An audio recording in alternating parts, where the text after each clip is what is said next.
The most disturbing Fallout mods aren't made by Bethesda, they're made by you. Well, not you specifically, but the modding community that looked at a franchise built on nuclear horror, vault experiments, and human exploitation and decided it wasn't disturbing enough. And honestly, after spending a genuinely painful number of hours tracking down, installing, and forcing myself through the worst of them, I can confirm. The modders weren't bluffing. Some of these make Vault-Tec look like a children's charity. So, with that reassuring thought, let's go ruin our week. Today, we're bringing you the most disturbing Fallout mods, explained in 30 minutes. Killable children, the flag that started a war. Let's start with the mod that has sparked the exact same internet meltdown every single time a new Fallout game launches. The Killable Children mod. It's been remade for Fallout 3, New Vegas, Fallout 4, almost every time, usually within days of release. Every time, the same arguments. So instead of joining the screaming, let's actually look at what's going on here, because it's more interesting than the discourse gives it credit for. Here's the context. Fallout is a franchise that lets you be genuinely terrible. You can detonate a nuclear bomb inside a populated town. You can sell people into slavery. You can eat human corpses. You can join factions built entirely around ethnic cleansing. The game gives you every tool to be the worst possible version of yourself, then steps back and watches what you do. That's the design. Moral freedom, real consequences, total player agency. Except for one thing, children are invincible. Almost every child NPC in Bethesda-era Fallout titles has an essential tag, total immunity to damage. You could fire a fat man point blank at a kid in Little Lamplight, and they'd stand in the mushroom cloud without a scratch. Probably still insulting you too, because those Little Lamplight kids are genuinely some of the most annoying NPCs in gaming history. The mod removes that one tag, one flag in the code. That's it. That's the whole mod. And yet, this single change has generated more bans, more forum wars, and more outraged articles than mods 50 times more complex. The discomfort is obvious. Nobody's confused about why this feels wrong. But here's the part nobody wants to sit with. Why is this the line? In a game that lets you commit every other atrocity imaginable against adults, why does removing invincibility from children break the internet? You can enslave grown people, execute them, watch them die in horrible ways. Nobody writes a think piece. But the moment that essential tag comes off a kid, suddenly we've crossed a boundary. That contradiction is fascinating. And honestly, it tells you more about the invisible rules we carry into games than any ethics textbook ever could. Now, I'm not going to pretend the mod exists in a clean vacuum. The community around it ranges from I just wanted a more consistent world to stuff that is genuinely unpleasant to read about. Forum threads dedicated to targeting child NPCs. Curated load orders built around the concept. That sits in a very different moral space than wanting better immersion. The mod itself is just a tool, neutral, but tools get used by people, and people are, well, people. The modders who made these got harassed, banned, and received real threats for changing one value. In a franchise about nuclear genocide, yeah, that tracks. So if removing one developer safeguard can cause that kind of reaction, what happens when modders stop removing things and start planting things inside the game that were never supposed to be there? Because the next mod doesn't touch a single line of code you'd recognize. It gets inside your head instead. The Wanderer's Diary, the horror of nothing. Most horror mods get it wrong. They throw a big monster at you. Loud noise. The screen goes red. You shoot the thing. It dies. Scary the first time. Boring the second. Annoying the third. Mods like The Wanderer's Diary tap into something that most horror mods miss. The scariest thing in any game isn't what attacks you. It's what you're absolutely certain is about to attack you, but never does. Some mods scatter holotapes across the Commonwealth, each one recorded by a lone survivor. The first entries are aggressively normal. Supply inventories, travel routes, a close call with some ferals near Concord. Dry, practical, boring. You listen because the voice acting is genuinely good and you figure the horror will kick in eventually. That normalcy is the trap. By the time the entries change, you've already started thinking of this person as real. You're already invested. Then the reel starts to bend. The Wanderer describes sounds that don't match anything in the game's enemy list. Shadows that move wrong. NPCs saying things they have no reason to know. Locations that don't appear on any map. And here's the part that makes this mod brilliant. For the entire first half, nothing in the actual game changes. No enemies spawn, no events trigger, no jump scares fire. The mod does nothing except talk to you. It feeds your imagination just enough raw material that your brain starts building the horror itself. You start checking corners in empty rooms, spinning around in cleared buildings. Not because anything is there, because the holotapes told you something should be. Your mind fills the gaps, and whatever your mind puts in those gaps is scary scarier than anything a modder could model. Then the game does start changing. Subtle things. A chair repositioned in a room you already cleared. A light flickering in a building with no power source. A radio frequency you never selected, playing what sounds like breathing, slow, measured, patient. The Wanderer's entries get frantic. The voice cracks. Pauses stretch longer. The final tape is mostly silent. Then what might be a door? Opening or closing? The mod never tells you which. It just ends. I played through this over the course of a week, and I will admit openly and without shame that I checked behind my real-life bedroom door at least twice. The wasteland already feels empty and lonely. This mod takes that loneliness and turns it into a weapon, not with monsters, with doubt. And doubt, as anyone who's been alone in a dark house at 2 a.m. already knows, is worse than anything with claws. So the Wanderer's Diary proves that a mod needs exactly 0 enemies to terrify you, just doubt and a good microphone. But if doubt is the quietest weapon a mod can use, the next category of mods wields the loudest. Not a single creator planting whispers in your ear. An entire industry built in the open, documented like a product line, and scaled like nobody ever thought to ask whether they should. Slavery and exploitation frameworks. The factory floor, I need to say this up front, no explicit content, no links, no moral lectures about what you do in a single-player game. But if this video skips this category, it's lying. These mods represent one of the most active and technically polished corners of Fallout modding. Pretending they don't exist would be like making a documentary about the ocean and leaving out sharks because they're uncomfortable to talk about. Slavery already lives. In the canon Fallout, Paradise Falls, The Pit, Caesar's Legion. The franchise has never flinched from showing human trafficking as a real, functioning part of wasteland economics. But the base games present slavery from the outside. You interact with it as a quest variable. Free the slaves, sell the slaves, ignore the slaves, pick a dialogue option, and move on. What you can't do in vanilla Fallout is build your own trafficking infrastructure from scratch. Manage a settlement economy founded entirely on coercion. Create a detailed NPC hierarchy with stat-driven exploitation mechanics and animated consequences. Modders built every piece of that, multiple times, across every title in the series. And here's the part that honestly disturbs me more than the content itself. These aren't sloppy weekend projects. These are multi-year development efforts, dedicated teams, regular patch notes, compatibility frameworks, bug tracking systems, active support forums with pinned FAQs, the same professional infrastructure you'd expect behind a total conversion mod, or a fan-made DLC, except the product is a coercion simulator with configurable settings. The modding skill on display is genuinely impressive. I mean that without sarcasm. The direction that skill was pointed, that's what I'll be thinking about at 3 a.m. And I think that says something genuinely uncomfortable about how talent and intent don't always travel in the same direction. The surrounding community matches the polish. Curated load orders, beginner guides, recommended configurations, all written with the same friendly, helpful tone you'd use to explain how to install an ENB preset. Step 1, download the framework. Step 2, configure your preferences. Step 3, you could stumble into one of these guides and not realize what the mod actually does until you're 3 paragraphs deep. That normalization, that might be the most unsettling part of all this. When something this extreme gets treated like just another hobby,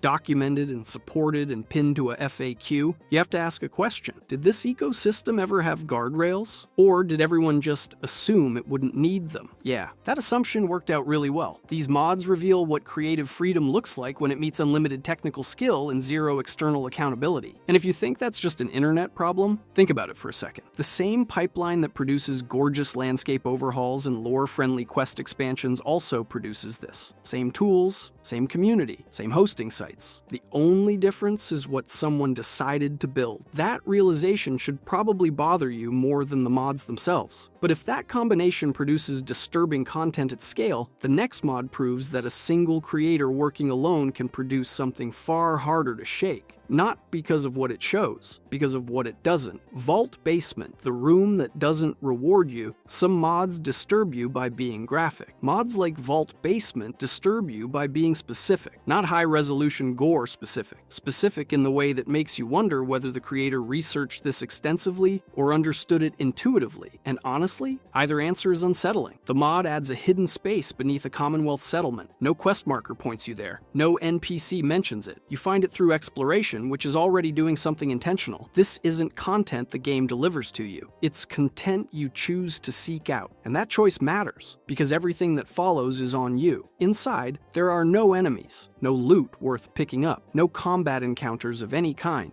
Just a series of rooms, and what the rooms contain. Chains attached to walls, a door with scratches on the inside, a mattress on bare concrete, a bucket in the corner, personal belongings arranged in patterns that suggest struggle, not storage. Audio logs recorded with a flatness that makes them infinitely worse than theatrical screaming would. No dramatic performance, no horror movie delivery, just a person describing conditions that no human being should experience, in a voice that sounds like it stopped feeling anything a long time ago. The creator didn't reach for shock value. They reached for accuracy. And accuracy, in this context, is so much harder to stomach. Here's what Vault Basement does that almost nothing else on this list does. It makes you feel guilty for being there. Every room you enter feels like trespassing. Not the fun kind of trespassing where you're sneaking into a restricted area for loot. The real kind. The kind where you've walked into something deeply private and deeply wrong, and no part of you has any right to witness it. The mod doesn't reward you for exploring. No experience points, no currency, no special weapon at the end. In a game that has spent hundreds of hours training you to open every container and read every terminal, this mod punishes that instinct. You came here because you were curious. It makes you answer for that curiosity, and the answer isn't comfortable. Fallout finally found a way to make looting feel like a moral failing, and it took a modder to do it. Mods like this have, in some cases, been removed from hosting sites, not for violating any specific content rule, just because the volume of complaints made it unsustainable. In some cases, the original uploads and context around them get lost over time. Copies circulate in private archives, stripped of intent, encountered without the careful presentation the creator designed around it. A mod built to be experienced thoughtfully, now mostly experienced thoughtlessly. If you've ever seen a quote ripped out of context and used to mean the opposite of what was intended, you understand the problem. I think that's its own kind of disturbing. So, Vault Basement proves that a mod doesn't need a single enemy, a single jump scare, or a single line of combat code to deeply unsettle you. Just a quiet room and enough detail to make your imagination do the rest. But if that represents horror through silence, the next mod takes the exact opposite approach. It grabs the entire Commonwealth by the throat and drags it into a different genre entirely. Whispering Hills, the day Fallout, became Silent Hill Picture. This, normal Fallout session. You're walking through the Commonwealth, looting a building, checking your Pip-Boy, thinking about your next objective, then air raid sirens start screaming. The sky goes sick. Fog rolls in so thick you can't see 30 feet, and something that is absolutely,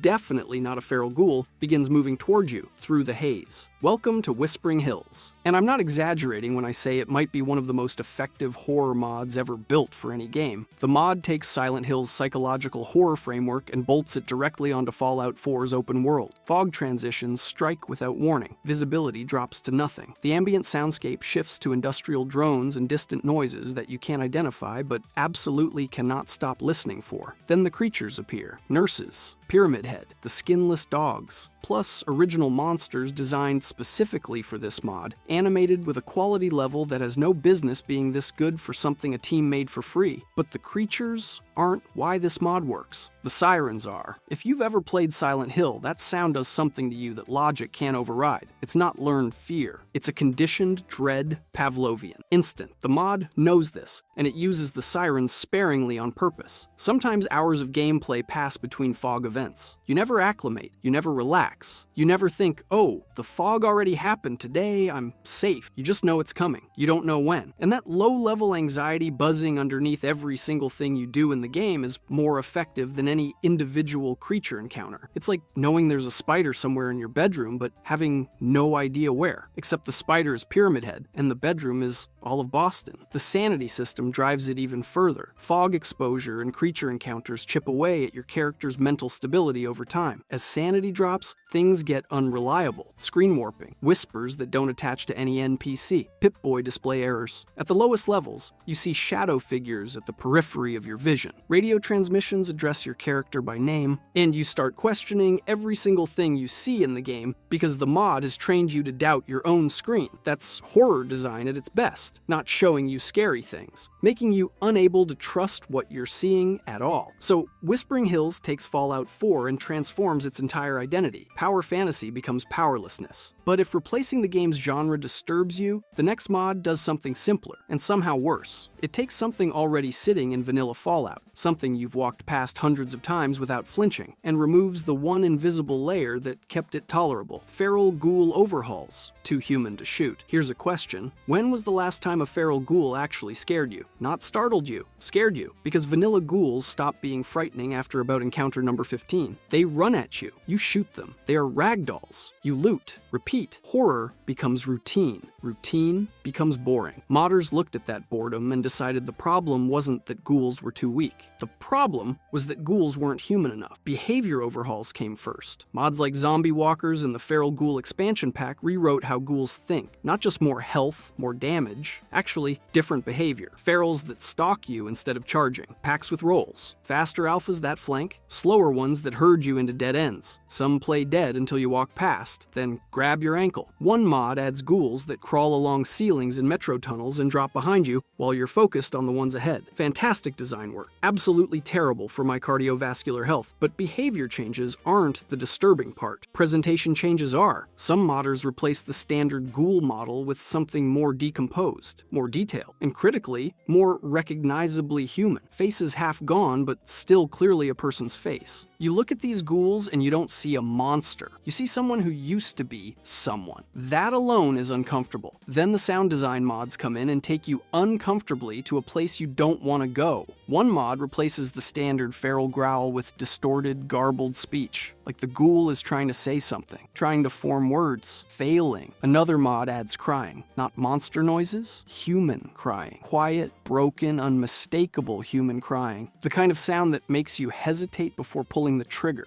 And in Fallout, hesitation gets you killed. That's not an accident. That's a design choice. A brilliantly cruel one. Making you feel empathy for the thing that's about to rip your face off. I don't know whether to applaud the modder or ask them who hurt them. Frost takes the whole concept even further. It's not just a ghoul overhaul, it's a total rebuild. Set shortly after the bombs fell, the mod makes ferals the dominant population of the Commonwealth and ammunition so rare that every single encounter is a real decision. Fight and spend your last 4 rounds, or sneak and hope the pathing AI decides to cooperate today. Frost turns Fallout 4 from a power fantasy into a powerlessness simulator. And it's disturbing not because of what it shows you, it's disturbing because of how small it makes you feel. Which, if we're being honest, is probably closer to what an actual apocalypse would feel like than anything Bethesda put in the box. Not exactly a fun thought. Ghoul overhauls prove that the fastest way to make something more frightening is to make it more human. But the next mod doesn't add humanity to monsters. It strips the comfort from corpses, and it does it by changing less than you'd think. Real hanged bodies. Removing the buffer. This section is short on purpose. Staying here longer than necessary would prove the wrong point. Fallout 4 already has hanging bodies, raider camps, super mutant nests, bridges, overpasses. The base game strings up corpses everywhere as environmental storytelling. Something horrible happened here. That's the message. Bethesda delivers it through careful abstraction. The bodies are clearly dead, clearly displayed, but rendered with just enough distance from reality that your brain processes them as scenery. You notice them like you'd notice a cracked wall. Atmosphere, mood, next room. This mod removes the distance, adds weight, posture, the specific, uncomfortable physical details that stop your brain from filing the image under set piece and start forcing it into the person category instead. It reveals something you probably never thought about. How much invisible design work goes into making video game violence comfortable enough to ignore? Strip that work away, and the result isn't more immersive. It's not fun, it's just more real. And more real, in this specific context, just means more upsetting. The question worth asking is this. If those vanilla bodies exist to communicate raiders did something terrible here, does increasing the realism improve that communication? Or does it cross from narrative tool to spectacle? I think the answer depends entirely on why you installed the mod. And I think the mod doesn't care about your answer. It gives you exactly what you asked for and lets you sit with it. That might genuinely be the most Vault-Tec thing any mod has ever done. So if that mod disturbs you by stripping away the visual layer that made violence ignorable, the next mod strips away something you didn't even realize was protecting you. Not what you see, what you hear. Because it turns out a single voice dying slowly in an empty room is harder to sit through than any amount of gore on a screen. Diary of a Dead Man, the tape. You can't fast forward. Sometimes the most disturbing thing in Fallout isn't an enemy, isn't a location, isn't a mechanic or a system or a scripted event. It's a voice. Just a voice. Mods like Diary of a Dead Man add holotapes to isolated locations in the wasteland, each recorded by a man dying of radiation poisoning, slowly. There are no enemies in this mod, no combat, no choices to make, no branching outcomes. Just a man, a recorder, and time doing what time does. The early tapes are practical. Supply counts, rationing schedules, escape plans he writes down even though he knows they won't work, because planning feels like control and control feels like living. His voice is steady here, measured, almost calm. You could mistake him for someone with a plan. The middle tapes are where it cracks. He stops talking about supplies and starts talking about people. His family, not sweeping declarations, small things. The way a specific door sounded when it closed. A meal he keeps thinking about and can't explain why. His voice changes, not dramatically, slower, more gaps between words. The kind of exhaustion that sleep doesn't fix. The late tapes are the hardest things I've listened to in a game. He knows he's dying. He's past bargaining, past anger. He's arrived at something that sounds like peace, but feels like surrender. The difference between those two things is the entire emotional core of this mod. The final tape is short. He thanks whoever finds the recordings for listening, then the recording ends. No fanfare, no twist, no reward screen. That's it. That's the whole mod. No XP, no caps, no quest completion. Just a dead man's voice in a room nobody asked you to enter, and the knowledge that you listened to every single tape when you could have walked out after the first one. Fallout trains you to consume everything, loot every container, read every terminal, listen to every holotape. This mod uses that training against you. You listened because the game taught you to listen to everything, and now you have to carry what you heard. I sat in that room after the last tape for longer than I'd like to admit, not because the mod asked me to, because I genuinely didn't know what to do next. I think that's the point. I also think I need to go outside. So Diary of a Dead Man proves that a single voice and an empty room can be more powerful than any amount of spectacle, gore, or scripted horror. But the last mod on this list doesn't work through shock or sadness or silence. It works through something more dangerous than all of those. It tells you a story that makes sense, and it makes you complicit in how it ends. Outcasts and Remnants, the mod that followed you home. Not every disturbing mod earns its place through horror. Some earn it through a story you can't stop thinking about after you close the game. Outcasts and Remnants is a massive, fully voiced quest mod for Fallout 4, with hours of branching narrative, new factions, new characters, and a willingness to go where Bethesda has always been too cautious to tread. Radicalization, manipulation, the quiet, terrifying logic of people who genuinely believe they're saving the world by destroying parts of it. On the surface, it looks like standard faction content. Pick a side, make choices, live with consequences. But the writing goes places that Bethesda's main storylines never do. Characters you've come to trust make decisions that feel less like plot twists and more like personal betrayals. Not character reveals they were evil all along. More like the character you actually liked just showed you exactly who they've been this whole time, and you missed the signs. That's a different kind of gut punch. It doesn't shock you, it disappoints you. And disappointment, when it's earned, cuts deeper than any jump scare. The antagonists are where the mod really crawls under your skin. They don't monologue, they reason, calmly, logically, built on premises that are technically sound, which makes their conclusions nightmarishly hard to dismiss, even when every instinct tells you to reject them. That's the scariest kind of villain writing. The kind where you catch yourself almost agreeing before you remember what they actually did. One questline sends you into a group that looks like a cooperative survivor community. Shared resources, mutual protection. Everyone gets a voice. Sounds ideal. The deeper you dig, the more it fractures. The community is held together by coercion and selective violence, led by someone who isn't a tyrant, but a genuine believer. Charismatic, intelligent, completely sincere. That sincerity is the horror. A villain who knows their evil is manageable, A villain who genuinely thinks they're the hero? That's the one who does real damage. The real-world parallels are obvious. The mod never underlines them. It trusts you to see it, and forcing you to connect those dots yourself is infinitely more disturbing than being handed a moral lesson. The most disturbing moment, and I won't spoil it, is a choice where every option feels wrong. Not difficult decision. Wrong. Wrong in a way that made me physically put the controller down and sit with it for a full minute before selecting anything. You know that feeling when a game stops being a game for a second? When the screen is waiting for your input and you genuinely don't want to give it? That's this moment. The mod achieves something genuinely rare. It makes you feel responsible, not for the outcome, for choosing to be in that position at all, for following the quest, for wanting to see what happens next. That curiosity led you here, and now here you are. I think that's the most effective form of dark storytelling there is. When the horror isn't in what the game does to you, it's in realizing that you did it to yourself. If you enjoyed this video and want to see every non-powered armor in Fallout explained in 28 minutes, click the video on screen.